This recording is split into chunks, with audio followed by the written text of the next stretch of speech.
Hey guys, what's going on? It's your big dreamer and doer, G Dinero, coming to you today with another TA Tuesday. So let's see what the charts have to say.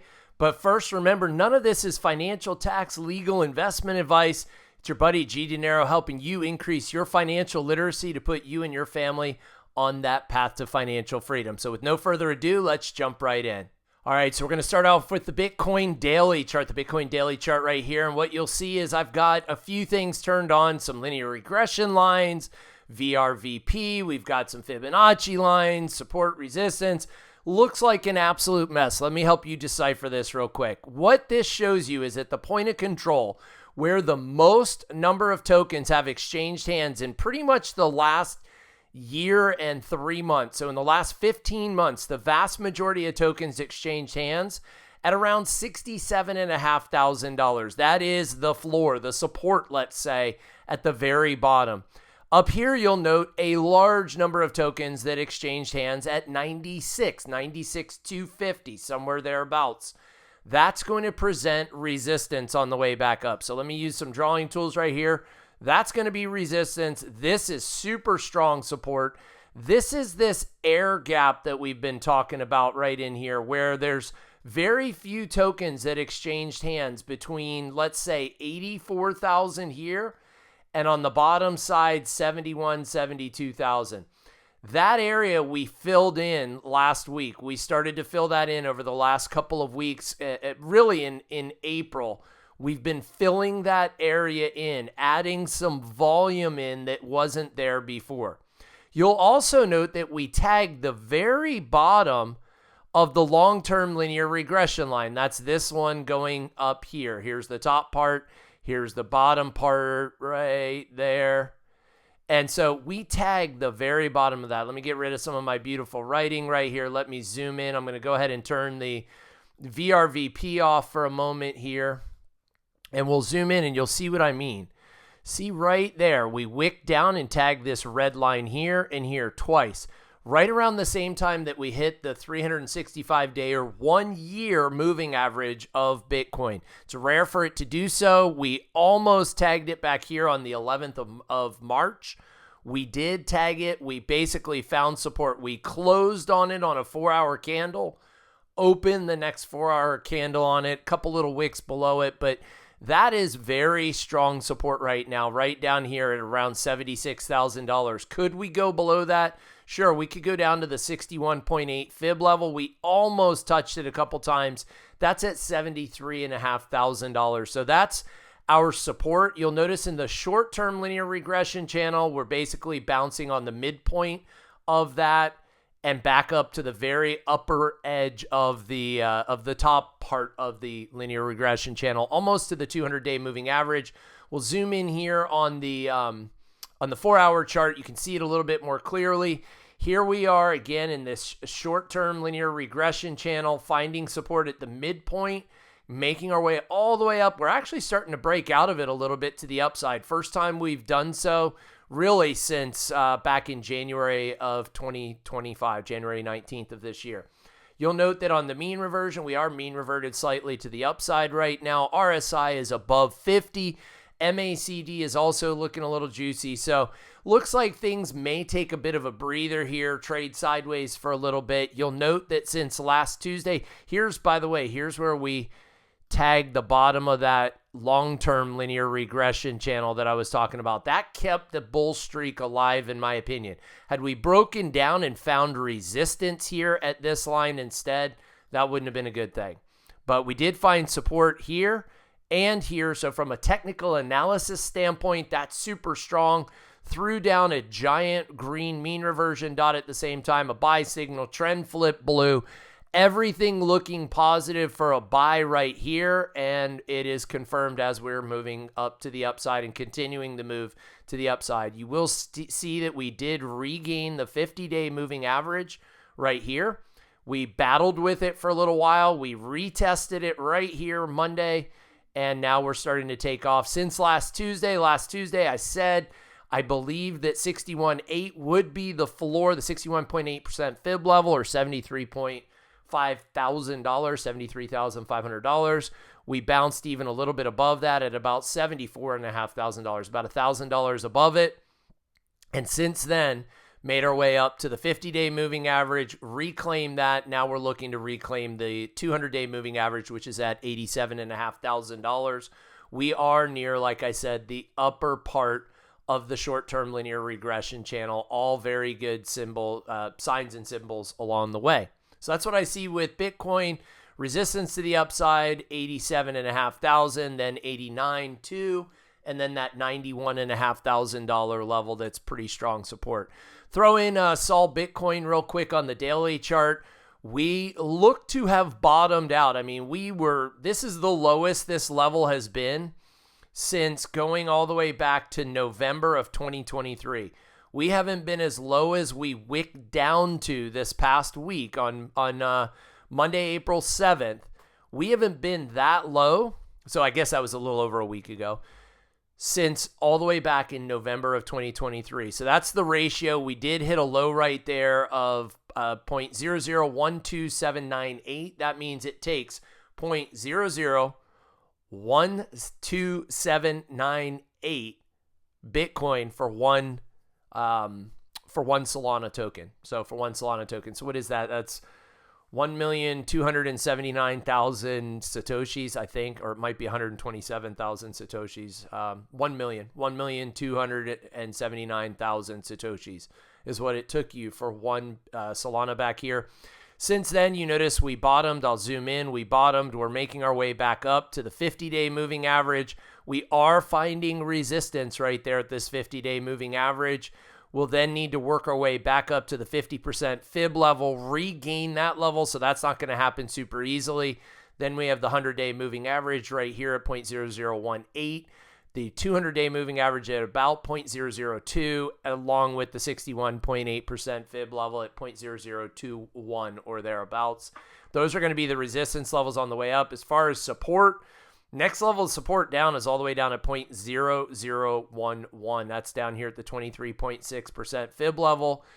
I don't anticipate getting that low. That would imply that Bitcoin just knocks the socks off of Solana over the next 3 to 6 months, let's say. And I don't see that happening. I see Solana outperforming Bitcoin.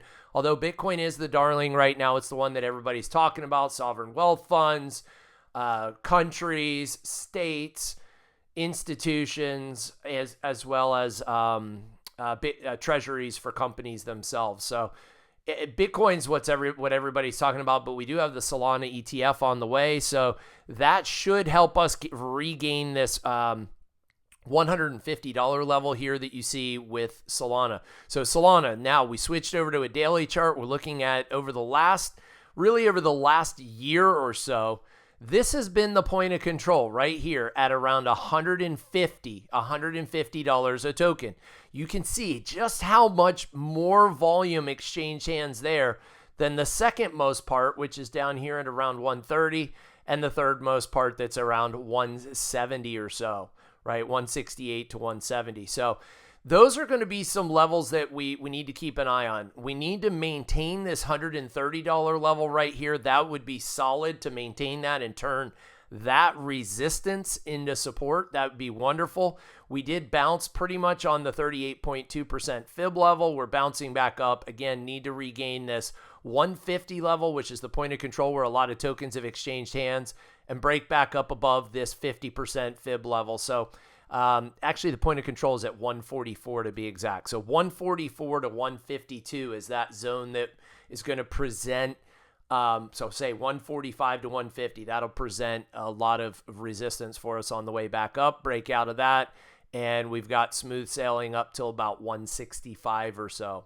If we look in here and dig into the 4-hour chart of Solana, see the same thing. We bounced on the 38.2% fib level as far as the linear regression channels are concerned. The long-term one, we still haven't regained it. We need to get back up above 145 to get back into that linear regression channel. The long-term one that we've been in for years now, a couple years now.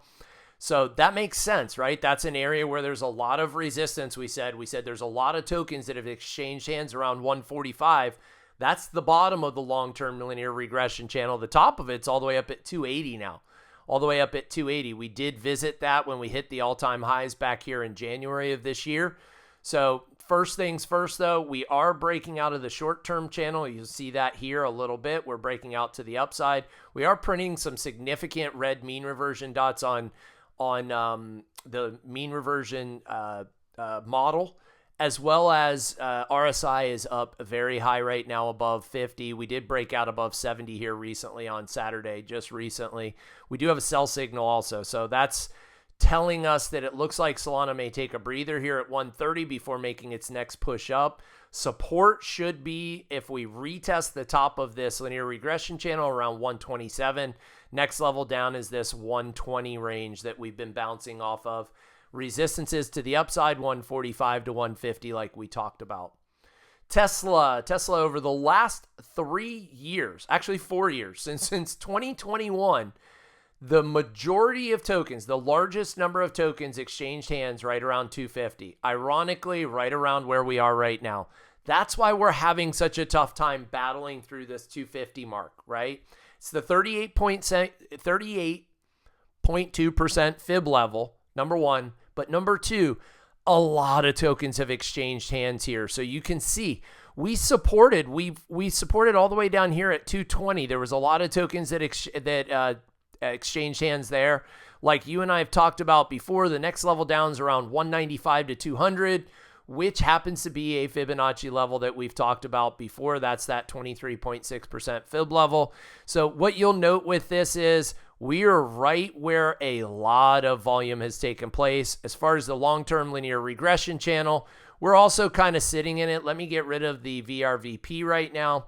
And we are sitting and trying to rebattle with the midpoint of that long-term linear regression channel. We never made it all the way to the bottom of it. The bottom of it right now is at around 185 or so. We never made it down that far. And you'll note on my other view, the 4-hour chart here, I did have like a target there. That was hopium on my part that we could potentially get down as low as 170 to 175 by the time of earnings, which is about a week from today. It doesn't look likely at this point. I mean, Tesla would really have to drop big time from where it's at now. So it is looking like this 210 to 212 level is the floor. We'll call it 210 to 215 is the current floor for Tesla. You'll note that we have the 50-day and the 200-day. The 50 just crossed down through the 200. That's technically a bear cross or a death cross. Again, like I've said in previous episodes, I don't put a lot of faith in those, but that will present some resistance on the way back up for sure. So resistance is between 285 and 290 on the way up. Support right now looks super strong at this 250 level. That is the point of control for the last 4 years. So for the last 4 years, more shares exchanged hands at 250 than any other level that Tesla has traded at. So it makes sense that that's going to be very strong support right there. Looks like we've turned that little bit of resistance back into support. So first level of resistance on the way up is going to be to break out of this channel that we've been in now since all the way back in December. That would require us to get above roughly 267. Then, like I said, next level of resistance up is 285, up here to 290, and then finally the 50% fib level, which is at 295. We're flat on mean reversion, flat on RSI, flat on MACD. Basically, it looks like Tesla is just kind of treading water, trading sideways between now and the earnings a week from today. Looking at MicroStrategy. Now looking at MicroStrategy on the daily chart, we're back up above the midpoint of the long-term linear regression channel, and we're near the top of the short-term linear regression channel. You can see that right here. But we did regain this green line that you see that we battled on either side of all the way since February, right? So a 2-month battle, and it looks like we're regaining it as support right now. The long-term support is all the way down here at 165. That's where the most number of shares exchanged hands of MicroStrategy. I'm going out on a limb here. I'm not making a prediction, but that would be the floor, in my opinion, of any kind of bear market moving forward would be 165. I don't see us going below that. I really do believe that 200 is that floor moving forward, but it could go down as low as 165 in a severe bear market. You'll note on mean reversion, we're flat. RSI, we're flat. MACD, we're flat. Again, This is on the, looking at it on a daily chart. When we break into a 4-hour chart, we just came off of a super strong buy signal, giant green dot down here, matching the one that we got back here in late February. So 2 great buys. We've also pretty much triple bottomed at the same level, right around 230 to 235. We did it in late February, March 10th, and then again here on April the 8th and 9th, right? So coming off of being significantly oversold, this sucker is now moved up into overbought territory. We're starting to look like we may print another red dot. We are leveling out right here at the midpoint of this long-term linear regression channel that we talked about. We have regained the 50-day moving average after battling with the 200-day back here. We broke straight back up above this 50% fib level. That's kind of been the point of control for the last few months. You can see where we've basically traded on either side of this horizontal green line, 50%, which is at the 280 level. So key levels of support right now would be around the 300 level, which is where the 50-day moving average is. We also want to try to maintain the midpoint of this linear regression channel, the long-term one that we're in. That's at around 308.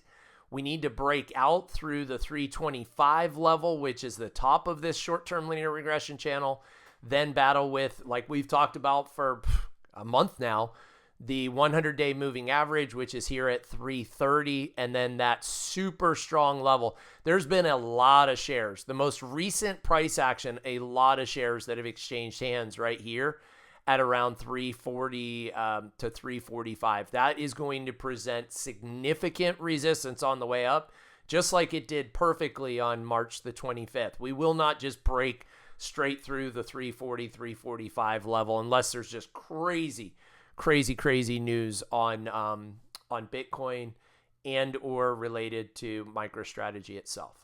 As always, I hope you found mad value in today's episode. If you did, make sure you book a course with me so you can learn TradingView and technical analysis and learn to use it like a pro.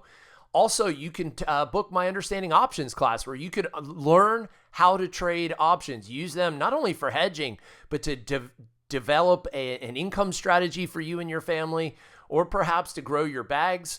Also, you can book an individual appointment. All that's done at gdinerocoaching.com. Like this video, comment below. What did you learn? What do you like best? What do you want to see more of? And make sure you're subscribed so you don't miss any videos in the future. Again, this is G Dinero helping you increase your financial literacy to help set you and your family on that path to financial freedom. We'll see you next time. Take care.